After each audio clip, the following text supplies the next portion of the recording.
కాంగ్రెస్ ఏడాది పాలనలో ఒక్క రూపాయి వస్తుందా? కేసీఆర్ ఉన్నప్పుడు పల్లెలకు పల్లె ప్రగతి కింద నెల నెలా పైసలు ఇచ్చిండు. పట్టణ ప్రగతి కింద ప్రతి నెల మున్సిపాలిటీలకు డబ్బులు ఇచ్చిండు కేసీఆర్. కాంగ్రెస్ వచ్చింది, పల్లె ప్రగతి బంద్ అయిపోయింది, పట్టణ ప్రగతి బంద్ అయిపోయింది. ఒక్క రూపాయి కూడా మున్సిపాలిటీలకు రానటువంటి పరిస్థితి ఏర్పడ్డది. మరి ఇలా ప్రజలు గమనిస్తున్నారు. ఒకటి ఒకటి ఒకటి ప్రజలకు అన్ని విషయాలు కూడా అర్థమైతా ఉన్నాయి. రేవంత్ రెడ్డి వచ్చినాక ఏమున్నది? దరఖాస్తులే దరఖాస్తులు. ఆనాడేమో మొట్టమొదలు ఫస్ట్ ప్రజాపాలన దరఖాస్తులను పెట్టించింది ఏడాది కింద. అదైపోయిన తర్వాత కులగణన పేరు మీద సర్వే పేరు మీద దరఖాస్తులు పెట్టించింది. అదైపోయినాక మొన్న గ్రామ సభల్లో దరఖాస్తులు పెట్టించింది. అప్లై నో రిప్లై అన్నట్టు అయిపోయింది. దరఖాస్తులు తప్ప స్కీములు వచ్చింది అయితే రేవంత్ రెడ్డి పాలనలో కాగితాల మీద కాగితాలు పెట్టింది. ఏ ఒక్క పథకం కూడా ఇయ్యాల్సిన వరకు ప్రజలను ఎట్లా దాటుతున్నాం? ఏ దరఖాస్తులు లేకుండా కేసీఆర్ చేయలేదా? 11 విడతల్లో 73,000 కోట్ల రూపాయలు రైతు బంధు ఇచ్చిండు కేసీఆర్. ఏదైనా దరఖాస్తు పెట్టారు? ఎవరైనా రైతు బంధు కోసం దరఖాస్తు పెట్టిందా? ఏ దరఖాస్తు లేకుండా 69 లక్షల మంది రైతులకు 6 నెలలకు ఒక్కసారి 73,000 కోట్ల రూపాయలు కేసీఆర్ ఇచ్చి చూపించలేదా? కేసీఆర్ దరఖాస్తు లేకుండా ఇయ్యగలిగినప్పుడు నువ్వెందుకు ఇయ్యలేకపోతున్నావు అని నేను అడుగుతా ఉన్నా. ఎన్నిసార్లు దరఖాస్తు పెట్టిస్తావు? ప్రజాపాలన దరఖాస్తు, కులగణన దరఖాస్తులు, గ్రామ సభల దరఖాస్తులు. దరఖాస్తులకు ఖర్చులు ఎక్కువైపోతాయి తప్ప నువ్వు ఇచ్చేది మాత్రం తక్కువ అయిపోతున్నది. ఒక్క రైతు బంధు ఇచ్చింది ఆ కేసీఆర్. 13 లక్షల మందికి కళ్యాణ లక్ష్మి కింద ₹1,00,000 ఇచ్చింది కదా. దానికి ఏ గ్రామ సభలు పెట్టి ఎవరి పెళ్ళైతే వాళ్ళు నువ్వు కాంగ్రెస్ నువ్వు బీజేపీ అని చూలే కేసీఆర్. పేదవాళ్ళ కాదాలు చూసిండు. ప్రతి పేరుకి ఆడపిల్ల పెళ్లికి గ్రామ సభలు లేవు. నీళ్ళందరికీ అందించినటువంటి వ్యక్తి కేసీఆర్ గారు. కానీ నువ్వు దరఖాస్తుల పేరు మీద కాలయాపన చేస్తున్నావు. పేదల ఉసురు పోసుకుంటున్నావు తప్ప నువ్వు చేసింది తక్కువ. పని చేతగాక ఇచ్చిన హామీ అమలు చేయలేక ఎంతసేపు కేసీఆర్ తిప్పుడే. కేసీఆర్ పేరు తీయకుండా ఒక్క ఉపన్యాసం ఇచ్చిన రేవంత్ రెడ్డి నీకు నిద్ర కళ్ళగా కేసీఆర్ అయిపోతుంది. నువ్వు అమెరికమైనా కేసీఆర్ అయిపోతుంది.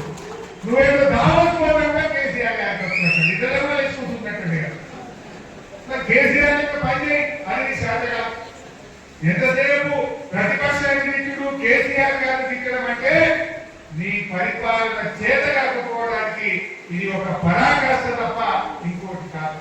నువ్వు ఒక అసమర్థ ముఖ్యమంత్రి. పాలన నీకు చేత కావడం లేదు. ప్రజల్ని ఇబ్బంది పెట్టుకున్న తప్ప ఎక్కడ కూడా ఒక పథకం అమలు చేసిన పరిస్థితి లేదు. గ్యారంటీ ఎన్ని గడువులు పెట్టిందే? 15 ఆగస్టుకు రుణమాఫీ చేస్తా దేవుడి మీద ఒట్టు పెట్టి మాట తప్పిందా లేదా? మొన్ననేమో ఈ రాష్ట్రంలోని 3 కోటి దేవుళ్ళ మీద ఒట్టు పెట్టి దేవుళ్ళను మోసం చేసిన రేవంత్ రెడ్డి ఇవాళ రాజ్యాంగ దినోత్సవం 26 జనవరి అత్యంత పవిత్రమైనటువంటి దినం. భారత రాజ్యాంగం అమల్లోకి వచ్చిన దినం. డాక్టర్ బాబాసాహెబ్ అంబేద్కర్ రాసినటువంటి రాజ్యాంగాన్ని కూడా ఈ రేవంత్ రెడ్డి అవమానపరిచింది. ఇవాళ ఏమన్నాడు? 26 జనవరి నాడు అందరికీ ఇల్లు ఇస్తా, అందరికీ నేను రైతు బంధు ఇస్తా, అందరికీ రేషన్ కార్డులు ఇస్తా, అందరికీ వ్యవసాయ కూలీలకు 12,000 రూపాయలు ఇస్తారు. ఇవాళ ఏం చేశారు? అందరికి కాదు కొందరికే అంటుడు. మండలానికి ఒక ఊరే అంటుడు. ఇక మున్సిపాలిటీలు అయితే మొత్తానికి ఏమిటి? గజ్వేల్కు 0, సిద్దిపేటకు 0, హైదరాబాద్ 0, ఈ రాష్ట్రంలోని అన్ని మున్సిపాలిటీలకు 0.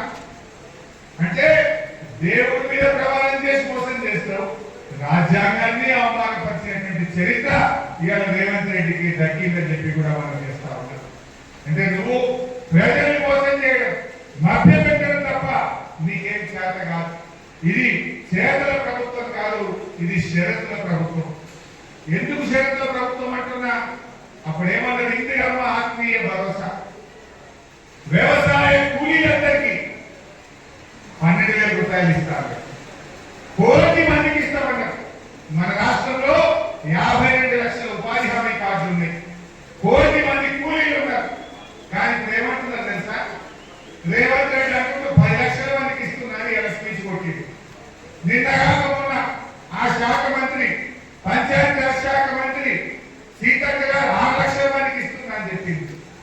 అసలు ఇస్తున్నది 4 లక్షల మంది. 1 కోటి మంది కూలీలు ఉంటే 10 లక్షలను రేవంత్ రెడ్డి అంటాడు, 6 లక్షలను సీతక్క అంటది, అసలు ఇచ్చేది 4 లక్షలు. అంటే 96 పైసలు ఎగబెట్టింటూ 4 పైసలు ఇస్తున్నారు. ఇది షరతుల ప్రభుత్వం కాకపోతే, ఇది కోతల ప్రభుత్వం కాకపోతే ఇది ప్రజా ప్రభుత్వం అవుతుందా అని నేను అడుగుతా ఉన్నా. నిజంగా వ్యవసాయ కూలీలకు సాయం చేయాలంటే ఉపాధి హామీతో లింక్ ఎందుకు, 20 పని దినాలతో లింక్ ఎందుకు? నిజంగా కూలే కాదా చూడు, కూలైతే ఇచ్చేను. కానీ ఇవాళ షరతులు పెట్టి వ్యవసాయ కూలీలలో ఆ పేదవారి పొట్ట దళిత గిరిజనులకు అన్యాయం చేస్తున్నటువంటి ముఖ్యమంత్రి ఇవాళ రేవంత్ రెడ్డి గారు. అదేవిధంగా ఈ రోజు రేషన్ కార్డు కేసీఆర్ గారు ఉండగా ఆ రోజు 6,47,000 కొత్త కార్డు ఇచ్చారు. గతంలో కాంగ్రెస్ ప్రభుత్వం ఉన్నప్పుడు ఒక కార్డు మీద 20 కిలోల బియ్యం ఇచ్చేటోళ్ళు. ఇట్లా 10 మంది ఉన్నా 20 కిలోలే, 20 మంది ఉన్నా 20 కిలోలే ఇచ్చింది అప్పటి కాంగ్రెస్ ప్రభుత్వం. కానీ కేసీఆర్ గారు మనిషికి 4 కిలోలు కాదు, మనిషికి 6 కిలోల బియ్యం ఇచ్చి ఎంతకుంటే అంతమందికి బియ్యం ఇవ్వని చెప్పింది కేసీఆర్. 10 మంది ఉంటే 60 కిలోలు ఇవ్వండి, 8 మంది ఉంటే 48 కిలోలు ఇవ్వండి అని నాడు 2,750 కోట్ల చెక్ ఇస్తుందని మహబూబ్ నగర్ లో రైతు సభలో డబ్బి చెక్ ఇచ్చినావు. ఇయాటి వరకు ఆ డబ్బులు రైతుల ఖాతాల్లో జమ కాలేదు. ముఖ్యమంత్రి డబ్బి చెక్ ఇస్తాడా? ముఖ్యమంత్రి డూప్లికేట్ చెక్ ఇస్తాడా? ముఖ్యమంత్రి ఇచ్చిన చెక్కు పాస్ కాకపోతే ముఖ్యమంత్రి గారు ఆ కుర్చీలో కూర్చునే అర్హత నీకు లేదు అని చెప్పి నేను ఈ రోజు మనం చేస్తాను. నవంబర్ 30 జనవరి 26వ తారీఖు, డిసెంబర్ 30 జనవరి 30 2 నెలలైనా నువ్వు ఇచ్చిన చెక్కు పాస్ కాదా?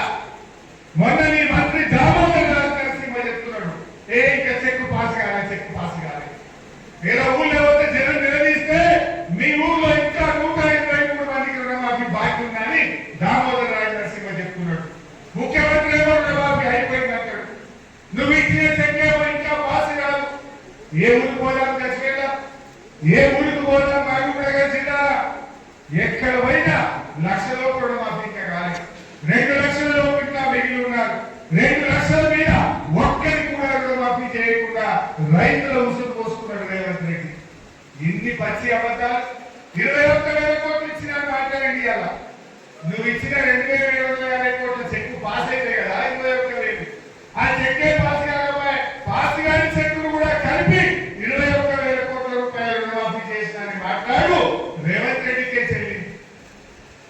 ఆనాడు ప్రతిపక్షంలో ఉంటే అన్ని అబద్ధాలు, అబద్ధాల పునాదుల మీద అధికారంలో వచ్చిన కాంగ్రెస్ నేడు పరిపాలనలో కూడా అవే అబద్ధాల పరంపర కొనసాగిస్తున్నారు. చెక్కు పాస్ అయ్యాలని పైసలు ఇచ్చిన అక్కడి ముఖ్యమంత్రి. మరి 72,750 కోట్ల చెక్కు మహబూబ్ నగర్ నుంచి హైదరాబాద్ చేరలేదా? ఫైనాన్స్ డిపార్ట్మెంట్ కు చెక్కు ముట్టలేదా? ఫైనాన్స్ డిపార్ట్మెంట్ లో ఎందుకు చెక్కు పాస్ కాలేదు? ఇలా ముఖ్యమంత్రి సమాధానం చెప్పాలి. ఆ కుర్చీ పరువు ఇస్తున్నారు. ముఖ్యమంత్రి చెక్ ఇచ్చిందంటే అది రాజ్యాంగం, ముఖ్యమంత్రి మాట వేదం. ముఖ్యమంత్రి చెక్ ఇస్తే తెల్లారి వరకు పైసలు జమ కావాలి. నువ్వు 2 నెలలైనా నీ చెక్ పాస్ కాదు. పాస్ కాని డబ్బి చెక్ ఇస్తావు, 21,000 కోట్లు రైతులకు రుణాలు ఇచ్చిన అని అబద్ధాలు చెప్పుడు ఈ రేవంత్ రెడ్డికి చెల్లింది. ఇప్పటికైనా వెంటనే ఆ 2,750 కోట్ల రూపాయల చెక్కును పాస్ చేయించు. రాజ్యాంగ దినోత్సవం నాడు కూడా అబద్ధాలు మాట్లాడకు.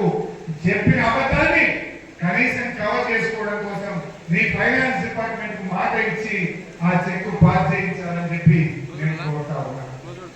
ఇకపోతే ఇక ముఖ్యమంత్రి గారు ఆయన మాట్లాడితే అబద్ధాలు.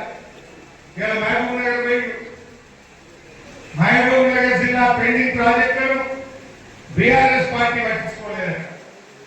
ముఖ్యమంత్రి గారు మీ దేవుడు కురుమూర్తి దేవుడు చాలా పవర్ఫుల్. పాలమూరు జిల్లాలో కురుమూర్తి దేవుడు అంటే అందరికీ నమ్మకం. నీ కొడంగల్ పక్కనే ఉంటుంది. పోరా కురుమూర్తి దేవుడు దగ్గరికి. నువ్వురా తడిబట్టలతో, నేను కూడా తడిబట్టలతో వస్తా. తడిబట్టలతో ఇద్దరు కురుమూర్తి గుడికి. ఎవరు నిర్లక్ష్యం చేసి 2 దశాబ్దాల పాటు నువ్వు ఉన్న తెలుగుదేశం పార్టీ, నువ్వు ఇప్పుడున్న కాంగ్రెస్ పార్టీ కదా పాలమూరు ప్రాజెక్టులకు మోసం చేసింది. 20 ఏళ్ళు